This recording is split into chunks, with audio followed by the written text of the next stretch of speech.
Kobe Bryant expresses regrets over his relationship with Shaq, according to the Big Podcast with Shaq, which will be released on Monday. But the Mason and Ireland show on ESPN Radio in Los Angeles played an excerpt from the podcast. Take a listen. A lot of stuff was said out of the heat of the moment. I guarantee I don't remember a lot of stuff that they said because I changed my thought process of, you know what, we won 3 out of 4. What the hell are y'all talking about? This is not even really a story. Anything you want to take back, Kobe? Yeah, well, here's the thing, though. When you say them at the time, you actually mean. And then when you get older, you have more perspective, and you're like, holy shit, I was an idiot as a kid.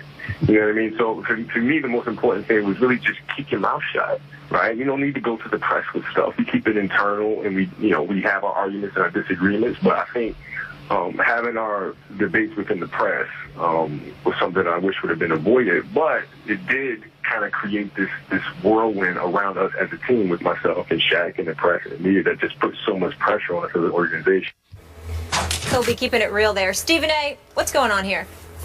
Well, first of all, both usually keep it real. I applaud them for doing the podcast together. It's long overdue, to be quite honest with you. I'm happy that they did it. That's number one. Number two, this relationship has been mended for the last couple of years. And the biggest impetus for it was Dwight Howard. And I want to be very, very careful because I like Dwight Howard. And I know that, people might take it, the wrong way and use it as an opportunity to insult him or whatever. That's not what this is about. I'm just giving you some insight into what Kobe Bryant thinks. There is nothing that has happened in the career or the life of Kobe Bryant that gravitated him more to Shaquille O'Neal than Dwight Howard. Because after Kobe dealt with Dwight Howard, his respect for Shaquille O'Neal elevated exponentially. Kobe used to get so disgusted with Shaquille O'Neal, and I'll get to that in a second to break that down. But ultimately what it came down to is that Dwight Howard was somebody that wasn't sure he wanted to be in a Laker uniform, wasn't sure he wanted to stay in Tinseltown, and obviously was thinking about his brand, not just his basketball career, etc., etc. And in Kobe's eyes, did not prioritize winning nearly as much as he should have. So because of it, Kobe did not have a speck of the respect for Dwight Howard that he did for Shaquille O'Neal. And evidence of that was that TNT was doing a game. It was the Lakers with Dwight Howard in uniform. And I forget when it was, whether it was a regular season or playoff game, Skip, forgive me. But Kobe had somebody go out and get Shaq and ask Shaq to come to the locker room. And Shaq came there. And Kobe just spilled his guts about how much respect he had for Shaquille O'Neal, how, he was sorry that things ended up this way. He's not accepting culpability, please don't get me wrong, totally, because Shaq did some things wrong too, which Kobe will never hesitate to say. But when he called him into the locker room, he was just letting him know there were some things about Shaquille O'Neal that when Shaq was his teammate, he didn't appreciate nearly as much as he should have. And he realized it once he had Dwight Howard. Now we get back to Kobe and Shaq. Kobe's rookie year, that Loyola Marymount, or wherever the hell it was, where they were practicing, whatever. You heard the stories about how Shaquille O'Neal slapped him. Kobe was like, no, he tried to slap me. He missed. And he didn't back down one bit. That's what Kobe's quick to tell you. You speak to a lot of people, Kobe's no punk. And the fact that Shaq even attempted to do that, from that moment forward, they were going to have a problem. Because Shaq is like, I'm Superman, Batman, I'm the big brother, you the little brother. Kobe wasn't trying to be anybody's little brother, especially of a dude that tried to slap him. So because of it, Kobe's the kind of dude. He's as real as it gets. He ain't always right. Sometimes he's too damn sensitive. Sometimes he's very aloof and doesn't give a damn. But let me tell you something. He's very, very big on two things: respect and loyalty. Now, when the loyalty part, that's a later thing. But earlier, it's about respect. And when Kobe felt like he was disrespected, he never forgot that. And he held on to the fact that Shaq tried to do that to him. and never, ever backed down from any kind of confrontation with Shaq from that moment. And never let it go, no matter what the championships that took place, no matter the trials and tribulations, whatever the case may be.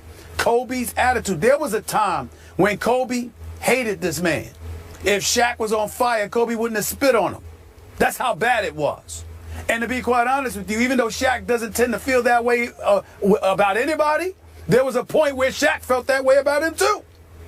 But ultimately, Shaq looked at his greatness, and also Shaq looked in the mirror and said there were things that I could have done better, because that inner circle that Shaq has, that clique, the Mark Stevens of the world, the Uncle Jerome's of the world, his late daddy, the sergeant, his mama, everybody, they have a profound influence on Shaq.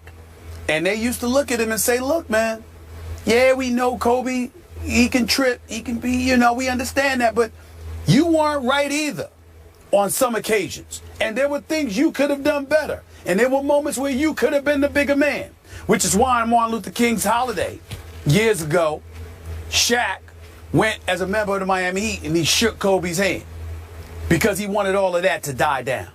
So it's errors on both sides. There was a time when they literally hated each other.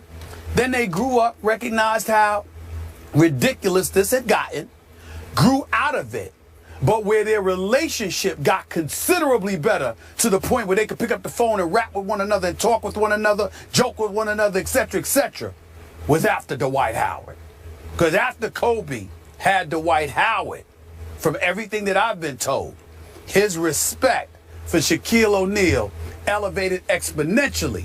And if you recall, there were times when Shaq has not hesitated to call out Dwight because he was like, I know what Kobe needs, and you ain't giving it to him. And Kobe respected that too.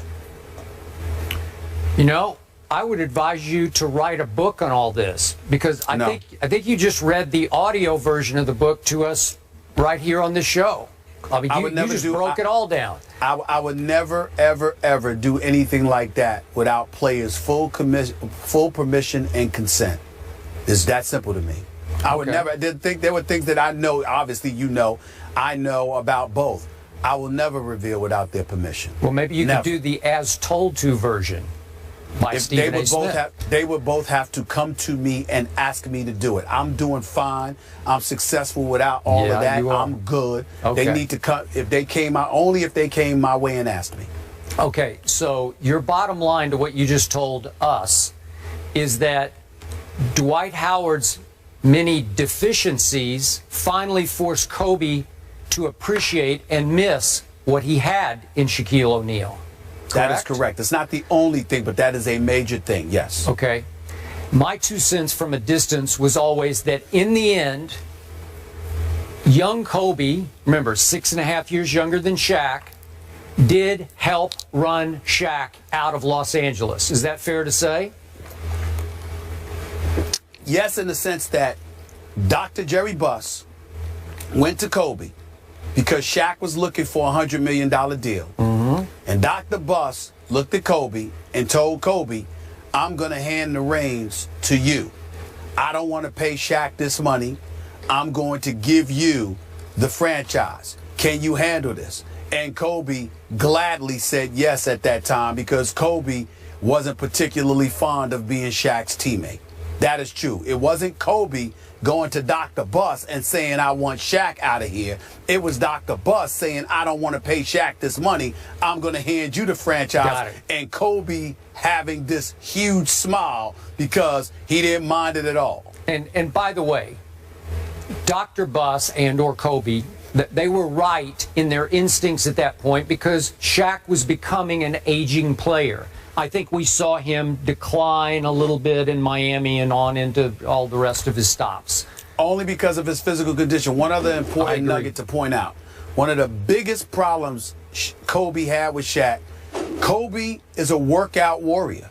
Kobe trains, Kobe wakes up at 5:30, Kobe gets it in or whatever, and he would tell Shaq, come on, boy, let's go, let's do this, come on, big fella, let's do this, and literally would turn around and walk into the training room, and Shaq would have 2 Big Macs. I agree. It would drive Kobe crazy. It would drive him crazy. You know, and I know what the great Kareem Abdul-Jabbar did into his 40s because he took such great care of himself. He was still a force at age 40, and Shaq wasn't. Shaq declined because he didn't commit to beating Father Time the way Kareem did at, you know, obviously what was Kareem, 7'2" or 3", maybe even more than that. That was Shaq's lone Achilles heel, walking around with those 350 pounds. So it was hard for him to be religiously convicted to his conditioning. Okay. But his game never failed. So here's my takeaway. That's true. My takeaway from what I've heard, just snippets of this podcast, I'd love to hear more of it, and we will, I guess, on Monday. Yep. Shaq has graduated.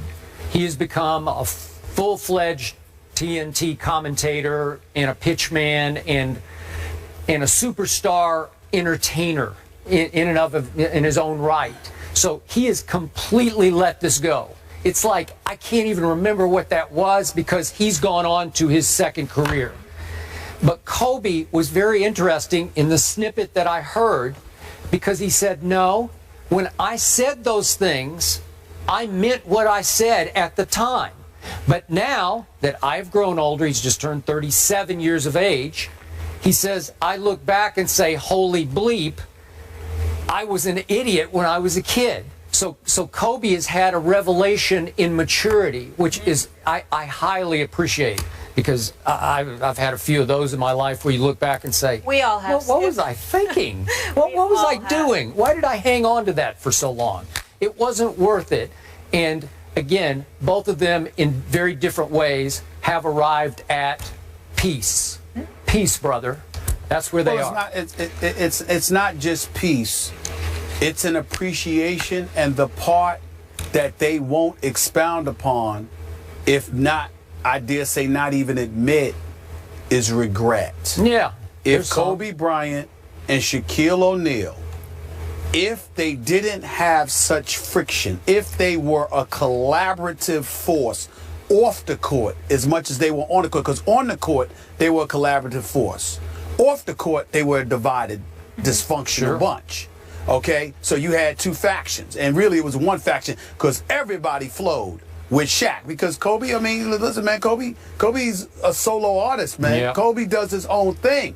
Shaq is the kind of person you know. Shaq he's a party waiting to happen, and everybody's invited.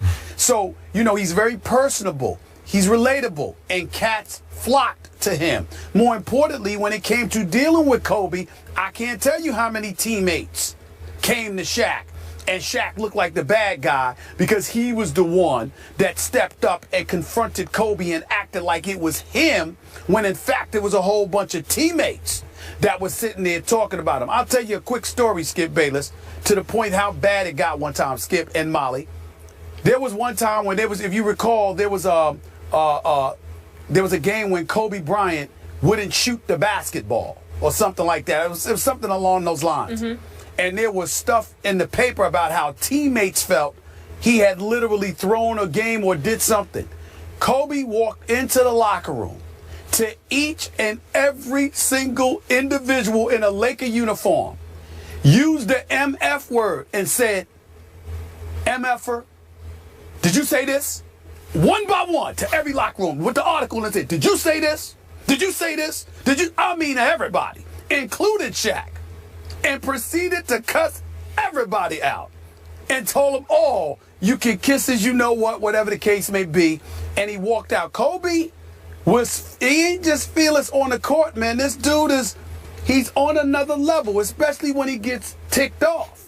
And I'm telling you, the graduated process is that, again, with all the friction that exists, ultimately what it came down to is that he realized the animosity that he truly harbored was essentially unnecessary. Because after he was with Dwight Howard, he thought about the team he once had and was like, these are issues and problems we never had. I should have appreciated it more. And Shaq is of the mindset, I should have appreciated you more too. And that's why they are where they are. I said Shaq versus Kobe by Stephen A. Smith. Right? I want to see it in my bookstore soon. We got a little excerpt there, but we need more from you. They have to come to me. Stephen I would never do it on my own. And obviously appreciate what they accomplished. Last team to three-peat back in 2000, 2002. So their beef is squashed. As for the NFL, that beef, not so much. Who's putting the commissioner, Roger Goodell, in check and why? Find out next.